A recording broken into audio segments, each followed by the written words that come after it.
Hello there, you're watching the press preview, a first look at what is on the front pages. Time then to see what's making the headlines with the broadcaster and journalist Jenny Kleeman and the CEO of the Total Politics Group, Mark Wallace, with us from now until just before midnight. Welcome to both of you. Lots to discuss, lot to look ahead to as well. In the meantime, let's check out the front pages of the papers. As the new Prime Minister heads to the NATO Summit in Washington, The Guardian leads with Sir Keir Starmer calling on NATO to raise defence spending. The Telegraph says he's also planning a defence spending review at home. The Times, though, says top military leaders are worried that Sir Keir Starmer is playing with fire on the issue. After the scrapping of the Rwanda deportation plan, former Foreign Secretary James Cleverly tells The Express that Labour has left the door wide open to channel migrants. Britain's most despicable drink driver is how the Daily Mail describes the man who killed an 8-month-old boy and his aunt while driving drunk at over 140 miles an hour. The Eye says that the boss of Thames Water has taken a massive bonus, even as the firm is trying to raise bills to solve its sewage dumping problems. News that appliance maker Dyson is axing a quarter of its UK staff, and the blow that deals to the new Labour government is lead story for the Financial Times. The Metro looks ahead to the Euro 2024 semi-final between England and the Netherlands with the headline, "It's now or never." Ta-da! The Mirror too leads with that story. Bond of Brothers, their headline, while the Star urges Harry Kane and England to victory with "Your country needs you to really, really go for it," they say. Don't forget, scan the QR code that you'll see on screen during the programme, and you can check out the front pages of tomorrow's newspapers while you listen to our guests. So let's head straight to Mark and to Jenny. Welcome to both of you. It's a kind of look-ahead time, isn't it, really? We're waiting for Joe Biden to speak.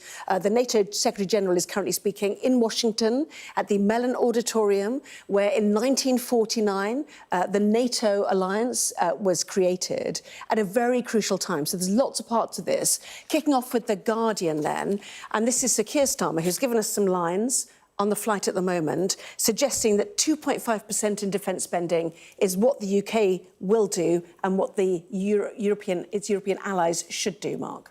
Yes, immensely important moment for our country and for the Western Alliance. I mean, that anniversary of NATO's creation, this is the most successful defensive alliance in human history. It saw through the Cold War safely. It protected democracy from the threat of communism. It's persisted now, even in this dangerous world. So it's a really important moment there. It's also a hugely important moment for Keir Starmer. I think he's quite fortunate in various different ways, but he has a very international summer ahead of him. He starts off with this. He's due to host the European political community, kind of yet another three-letter acronym, kind of European organisation. It's not the same as the EU, at Blenheim Palace, Winston Churchill's birthplace. And then he's, the Euros, the Olympics. It's a great opportunity for him to set out his stall and look statesmanlike. So he's obviously seizing his moment. Yes, that's next week, isn't it, Blenheim Palace? So the first 2 weeks, very internationally minded. In the meantime, we're seeing, beyond the defence spending line, he's going to use this NATO summit to reset Britain's relationship with its EU allies, which in itself is significant. Yes, it is. I mean, it wasn't that long ago when Liz Truss was being asked whether or not Macron, France, was a friend or a foe.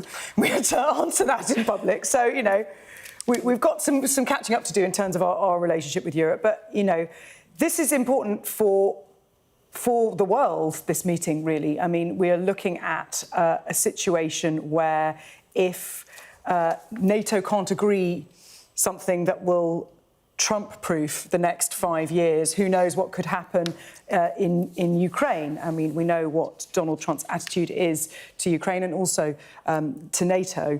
And it's also a big moment for Joe Biden, who is having an opportunity to appear statesmanlike at a time when every single detail, every moment, every word that comes out of his mouth is going to be scrutinised to the nth degree. And it will be interesting to see how he performs over the next couple of days. And Starmer also wanted to be statesmanlike. And what is interesting in this coverage in The Guardian, it mentions it here in The Guardian, but also on the front of The Times, is that he's calling on NATO to raise defence spending. He says he's committed to the UK spending 2.5% on NATO spending but it's refusing to say when it's going to make that commitment, and has been criticised by military leaders for doing that, for not saying exactly when we're going to be putting our money where our mouth is. Yes, you're taking us to the Times, aren't you, with the suggestion that he's playing with fire, because the problem with a defence spending review is it's a delay. Now, the question is whether there'll be a speedy one up to and before the budget this autumn, and whether the commitment will be made there. So this is all part of the pressure, isn't it, to see that happen? Yes, and it's quite high risk also, because firstly he's taking some flack from military leaders, including some those who formerly advised Labour governments in the past about the delay that's involved in this. But also, these reviews are not guaranteed things. There was an integrated review spring last year, so we've already had one review. They're going to change tack again. 2010, the coalition strategic review failed to mention Ukraine, for example. It's meant to be about foreseeing what's going to come next, not just grappling with your political problems right now. I think some of this is about European allies, but a lot of it's America-focused. It's Trump and a justified American anger about European nations not spending their 2%. Starmer, in that sense, is out to prove himself to the Americans and hope he can drag along some European allies by example, but saying we're going to do 2.5% is an ironclad promise.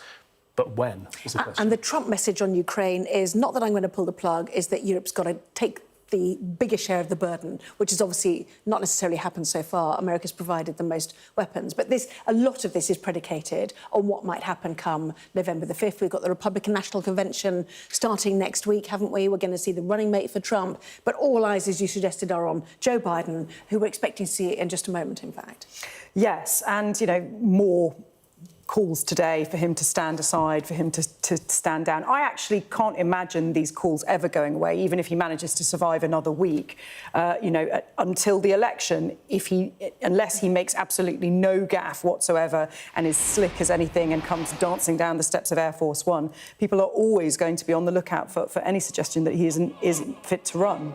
And, huge amounts of pressure on any presidential candidate at the best of times. And, all evidence would suggest these aren't the best of times. There was a White House briefing to journalists this evening that got very, very testy, because all the questions were about the president's health and whether or not the White House had been misleading journalists about the president's health. So this isn't just about Joe Biden, it's also about the trusts that the American public can have in the White House to be telling the truth and not covering up what may be going on behind the scenes. And beyond the White House, the American press, I think there has been a kind of cordon sanitaire, a sympathetic spin operation in place for several years, as far as we can see, to not mention as much as possible the fact that the White House is now saying, the president's fine, he just gets tired and can't do meetings after 4 o'clock. That's a huge problem. And the fact that major news organisations in the United States are now openly talking about this, or talking about the fact that this has been massaged and kind of talked around, makes it a lot harder for the White House to try to hold that line. It's incredibly concerning. Whether you take it from the point of view of having a strong Democrat candidate to run against Trump, whether you take the point of view that this is the president who is in charge of the nuclear football right now. But it really does feel like it's reached a kind of tipping point now, actually, and I don't think Joe Biden can go back from it. But whether or not the Democrats have anyone better or more equipped to win against Donald Trump remains to be seen. You can't unsee what you've seen. Yes. Another Congresswoman tonight, Mikey Sherrill, has called on Joe Biden to step aside. Joe Biden has honourably served this country for more than 50 years with grace and dignity. Very long statement explaining his accomplishments, but then at the end saying, I'm asking that he declare that he won't run for re-election and will help lead us through a process towards a new nominee. Let's listen then to the US President then, shall we? Joe Biden.